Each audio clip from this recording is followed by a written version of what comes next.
Baik, Ketua, kedengaran suara saya, Ketua Ricky? Kedengaran, Pak. Kedengaran. Oke, yang lain nggak usah meresponnya, tolong ya. Oke, saya akan share screen.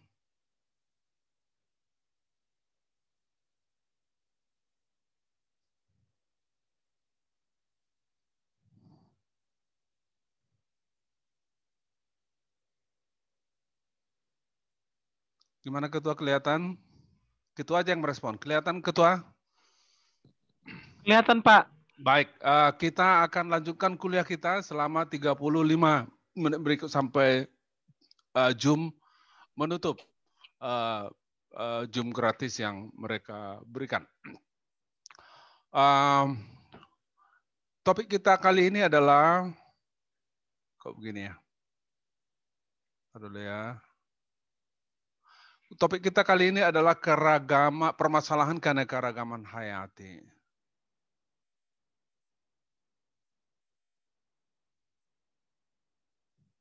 Bentar dulu.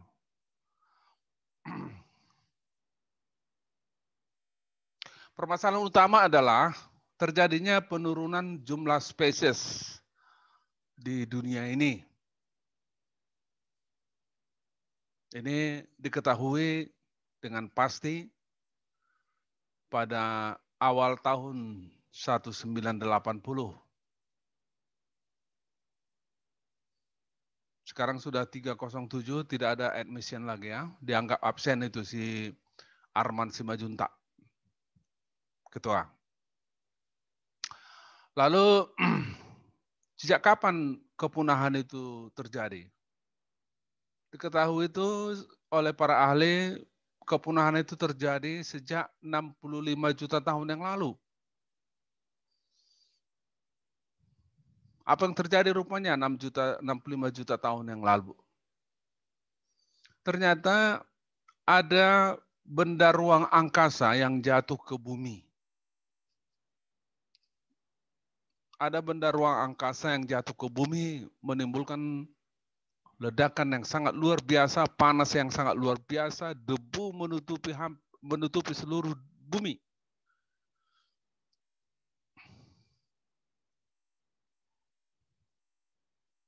Nah, makhluk yang punah pada saat itu makhluk-makhluk besar. Tentu banyak juga makhluk kecil yang punah. Tetapi yang paling diketahui ada bukti kepunahannya melalui penemuan tulang belulangnya adalah hewan-hewan besar seperti dinosaurus. Nah, bahwa terjadi ledakan itu, terjadi jatuhnya benda ruang angkasa itu ke bumi, itu ada bukti-bukti arkeologisnya, ada bukti-buktinya. Lalu dengan menggunakan teknik isotop, mereka ketahui, para ahli memastikan bahwa benda langit tersebut jatuh ke tempat itu adalah 65 juta tahun yang lalu. Demikian juga ketika ditemukan tulang belulang dari dinosaurus lalu diuji karbon dengan cara isotop, diketahui bahwa memang tulang belulang itu sudah berumur 65 juta tahun. Jadi banyak spesies yang hilang, yang punah pada waktu itu, antara lain adalah dinosaurus. Penyebabnya, tadi saya katakan bencana alam, karena benda langit jatuh ke bumi. Nah, sampai sekarang kita masih tetap takut ada meteor yang masuk ke bumi. Tetapi kita syukuri ya, kita syukuri bahwa kemajuan teknologi dari Amerika Serikat, China, dan Rusia, dan Eropa telah memungkinkan untuk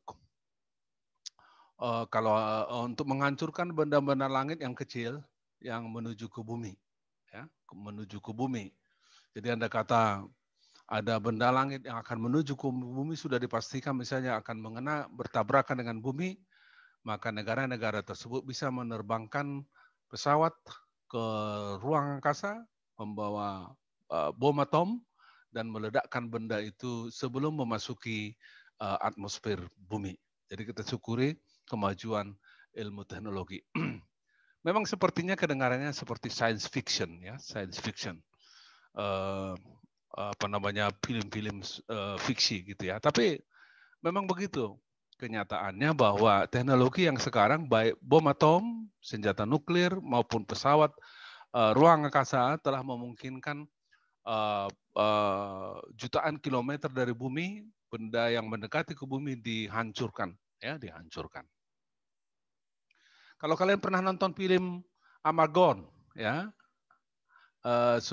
itulah salah satu bentuknya. Jadi ada meteor mendekati bumi, lalu dikirimlah pahlawan ke sana bersama dengan pesawat dan bom atom, lalu dimasukkanlah benda itu ke benda angkasa itu, lalu meledaklah benda angkasa itu sehingga tidak sampai ke atmosfer bumi, tidak dekat ke bumi, sudah melenceng ke arah lain, menyimpangnya. Kemudian yang kedua adalah perubahan iklim secara global. Kita sering mendengar pemanasan global, global warming. Ini karena apa? Itu karena terjadi efek rumah kaca, ya, efek rumah kaca, greenhouse effect, efek rumah kaca, ya.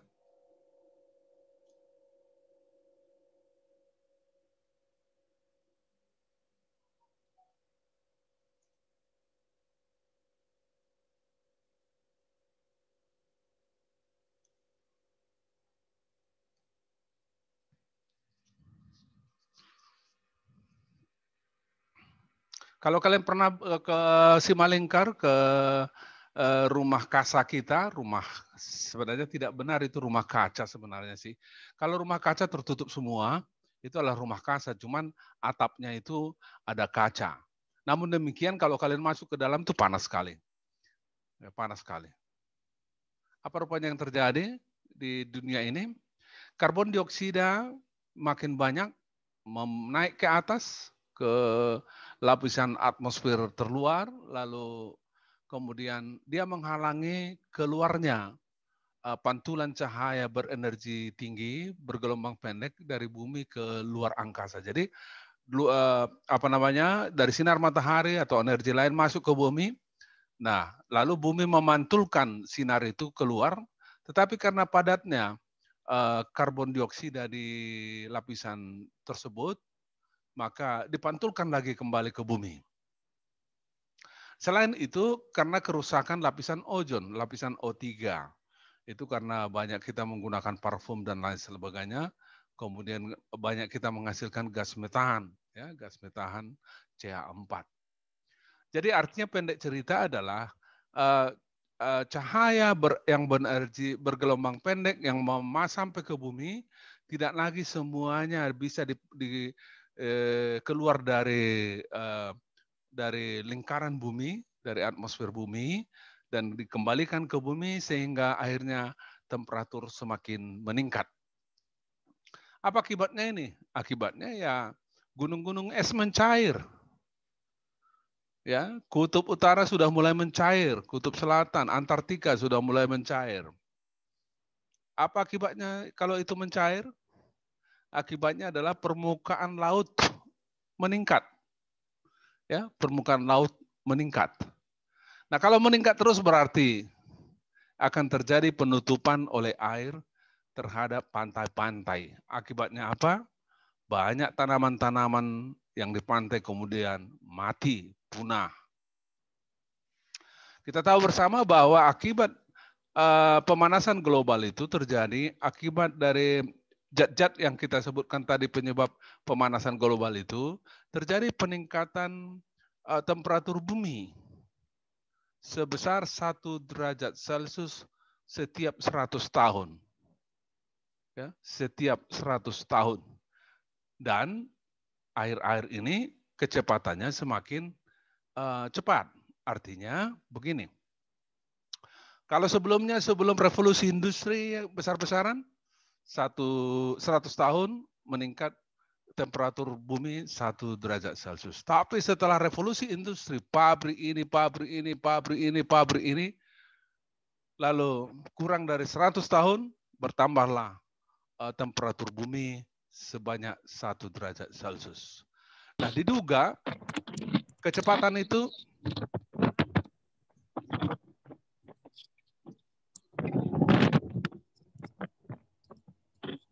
coba cek masing-masing dulu. Cek masing-masing siapa yang terbuka. Siapa dia?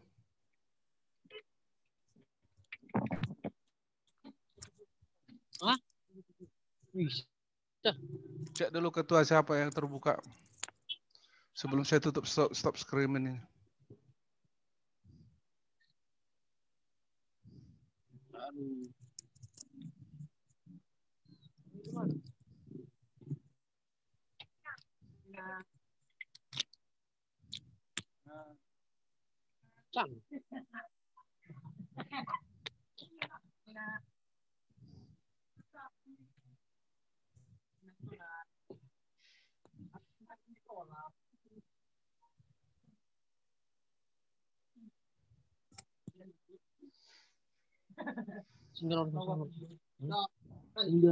Aduh, mati kita rambut dulu.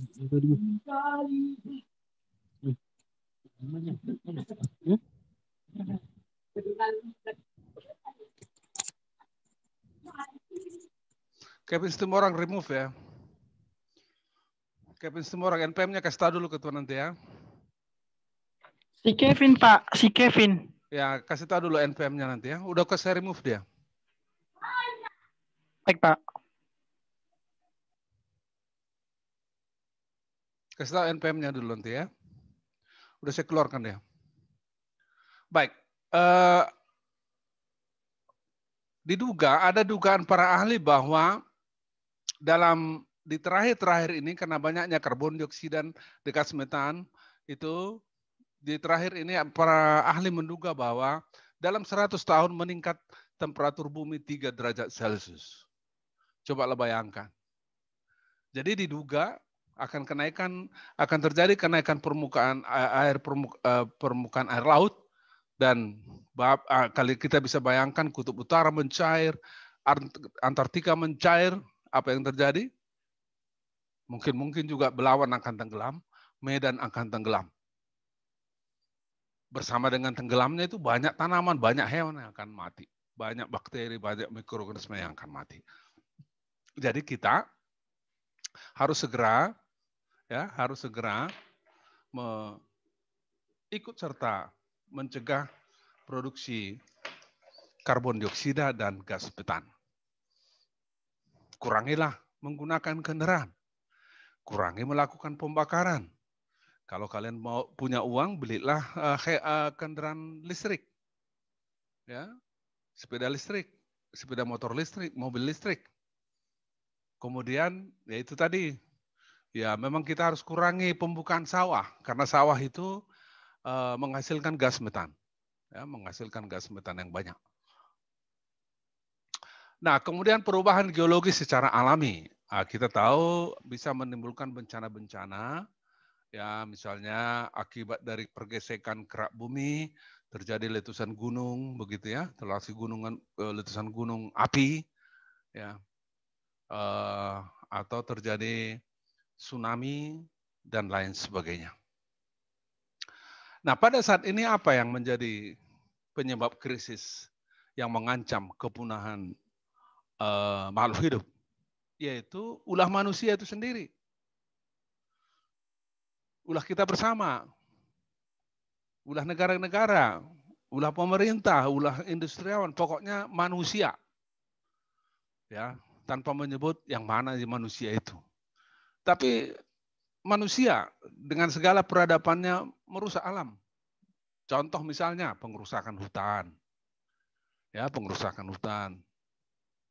Hutan terbakar dengan sengaja dibakar atau tidak sengaja dibakar. Ya. Lalu terjadi pembangunan yang berlebihan. Memang kita tahu bahwa membuat dam, ya, sungai yang dibendung itu untuk menampung air, bagus. Ada kegunaannya untuk manusia supaya bisa mengairi mengairi persawahan dan ladang. Tetapi bersama dengan itu banyak juga yang akan punah, spesies yang akan punah.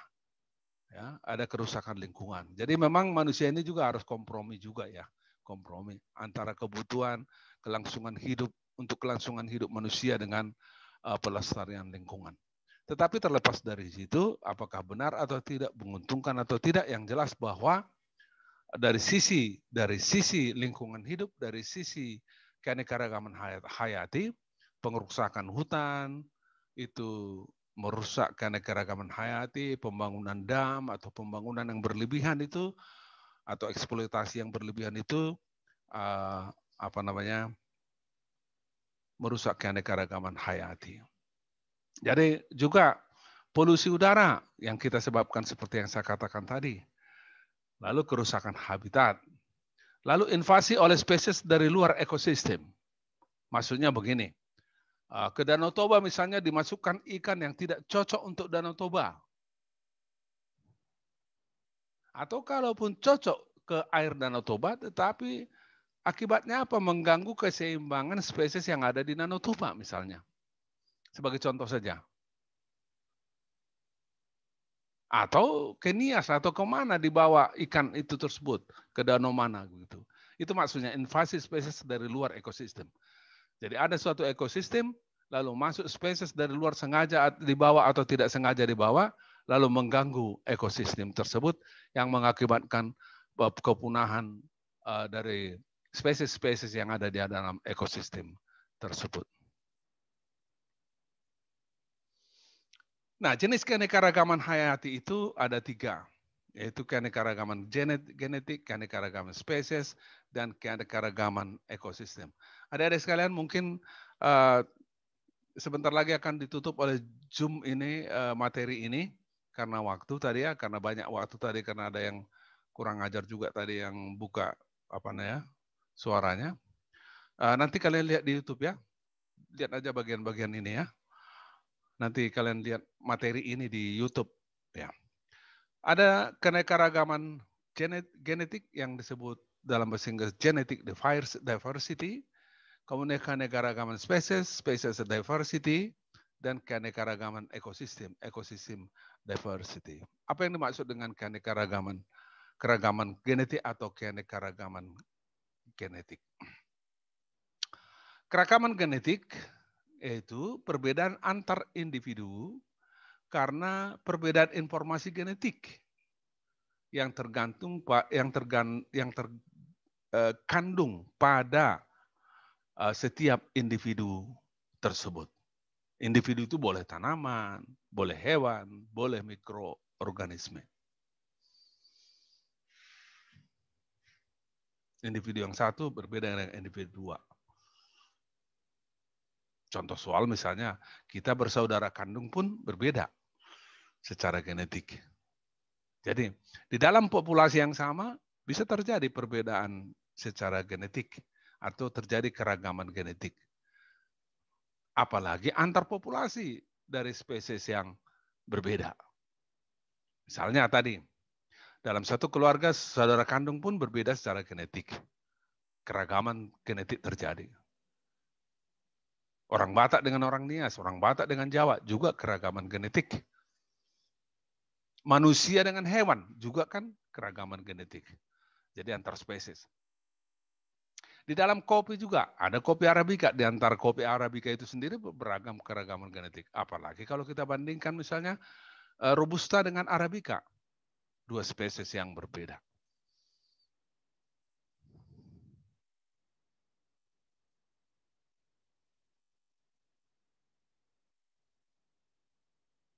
Nah, keragaman genetik itu diukur dari variasi DNA atau variasi ADN. Di genetika sudah kalian pelajari bagaimana menentukan, mengukur, mendeteksi ADN atau DNA. Jadi dengan teknik tertentu dapat diketahui bahwa oh ini DNA begitu. Oh ini berbeda dengan yang sebelah sana karena dia mempunyai informasi genetik yang berbeda. Jadi keragaman genetik diukur dari variasi berdasarkan variasi DNA. Nah, berapa banyak gen ada di permukaan bumi ini? Para ahli menduga terdapat 10 miliar gen yang berbeda.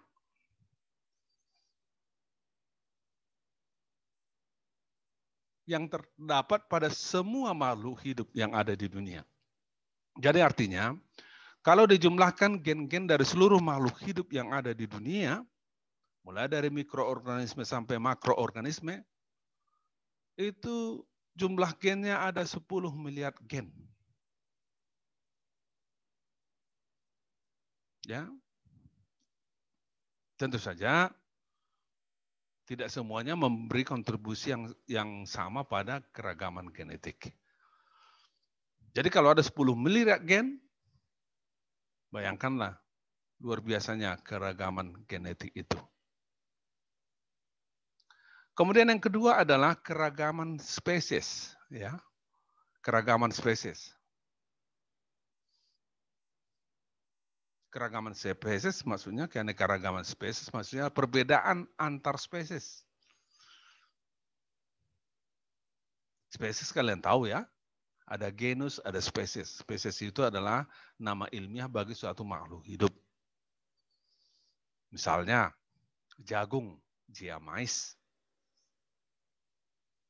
Padi, Oryza sativa. Mais dengan sativa kan berbeda. Jadi antar spesies. Bisa dalam genus yang sama berbeda spesies. Ya, bisa dalam genus yang sama berbeda spesies. Nah, di muka bumi ini berdasarkan keragaman spesies, para ahli menduga terdapat 5 juta sampai 50 juta spesies yang berbeda. 5 juta hingga 50 juta spesies terdapat di bumi ini. Tapi dari antara itu baru 1,4 juta yang sudah dipelajari. Baru 1,4 juta yang sudah dipelajari. Berarti masih banyak lagi yang belum dipelajari. Nah, itu yang kita katakan di awal dari perkuliahan ini tentang kegunaan. Yaitu kegunaan kesempatan. Jangan sampai yang belum dipelajari itu punah. Sebab mungkin di masa depan banyak pakar yang dapat menetapkan kegunaan yang sangat luar biasa bagi alam semesta dan manusia. Bayangkan, kalaupun kita buat 5 juta tadi yang sudah jumlah minimum berarti ada 3,6 juta lagi yang belum dipelajari. Belum tahu kita manfaatnya. Bayangkan kalau itu punah. Betapa ruginya alam semesta ini, betapa ruginya generasi di masa yang akan datang. Jadi keanekaragaman hayati itu berdasarkan spesies di dunia ini ada 5 sampai 50 juta spesies dan baru 1,4 juta yang sudah dipelajari.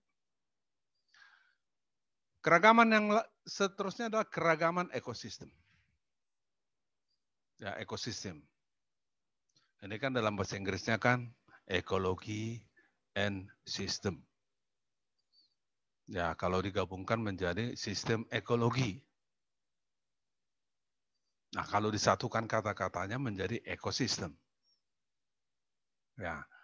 Jadi di dalam sistem ekologi itu terdapat kaitan antara satu dengan yang lain, ketergantungan yang satu dengan yang lain.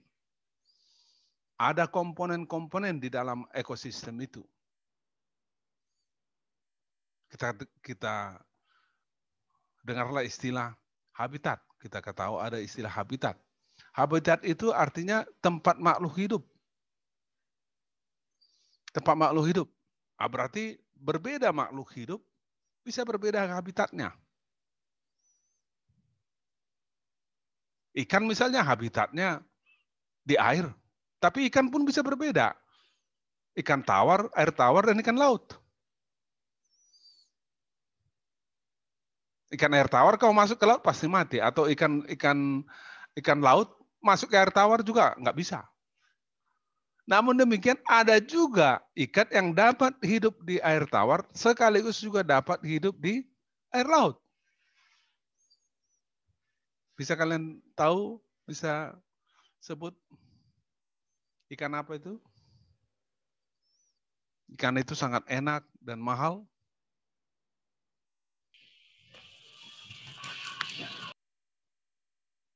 Ada yang mau menjawab?